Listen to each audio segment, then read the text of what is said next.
बिस्मिल्लाहिर्रहमानिर्रहीम। अस्सलाम वालेकुम। दोस्तों, अल्लाह ताला के इस्माउल हुस्ना यानी उर्फ़ आम में इन्हें अल्लाह ताला के सिफ़ाती नामों से पुकारा जाता है। इनकी फ़जीलत और बरक़ात मुसल्लमा है।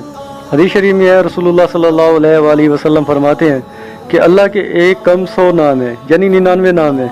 जिसने इनको याद किया अल्लाह ताला उसे जन्नत में दाखिल फरमाएगा।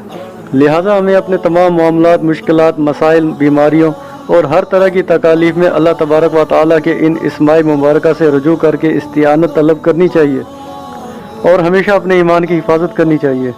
झेल के अस्माउल हुस्ना हमारी ज़िंदगी में पेश आने वाले तमाम मसाइल का अहाता करते हैं। लिहाजा इनकी तिलावत से खूब फ़ायदा उठाइए। पहले इसमें मुबारक है अल कवी जल्ला जलालहू। ये इसम बड़ा ही मुबारक है। जो इसका जिक्र करे कभी किसी से ज़हनी, जिस्मानी और रूहानी तौर पर मगलूब ना हो, ताकत और कुव्वत में इजाफा हो, रोब और दबदबा हमेशा रहे। जो चाहे कि पाक बातिन हो और राह तसव्वुफ पर कायम रहे, उसके लिए इसका जिक्र निहायत ही मुफीद है। चाहिए कि पूरे खलूस से पढ़े ताकि इसम की रूहानियत से पूरा फ़ायदा उठाए। इसके ज़ाकिर से दुश्मन हमेशा खौफज़दा रहें और कभी मुकाबले पर अमाल इसमें मुबारक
खूब दूध पैदा हो।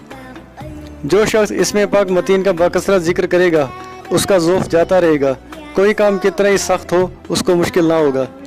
जिसकी कुव्वत ख़त्म हो गई हो उसको ये ज़िक्र कवी है, अगर इसके साथ इसमें कभी भी मिला लिया जाए तो निहायत ज़ूद असर होता है, ख़ुसूसन उस शख्स के लिए जो बोझ उठाने का काम करता हो, तो उसके लिए ये इसमें मुबारक अल मतीन बहुत फ़ायदेमंद है। अगर किसी लड़के या लड़की पर 10 बार अल मतीन पढ़कर दम करे तो वो बच्चा फिस्क व फजूर और गुनाहों से महफूज रहेगा। अगर कोई इसे 360 मरतबा रोज़ाना पढ़ेगा तो अल्लाह ताला को याद करने का ज़ौक़ बढ़ जाएगा। अगर हर अतवार को 360 बार नमाज फजर के बाद पढ़े तो जो ओहदा, मुकाम और मनसब हासिल करना चाहे वो हासिल हो और मुलाजमत में तरक्की हो। अगर किसी औरत में दूध कम और बच्चे के लिए काफ़ी ना हो तो इसमें इलाही अल मतीन का नक्श लिख कर धोकर औरत को पिलाए तो दूध बच्चे के लिए काफ़ी हो जाएगा। वमा अलैना इल्लल बलागुल मुबीन।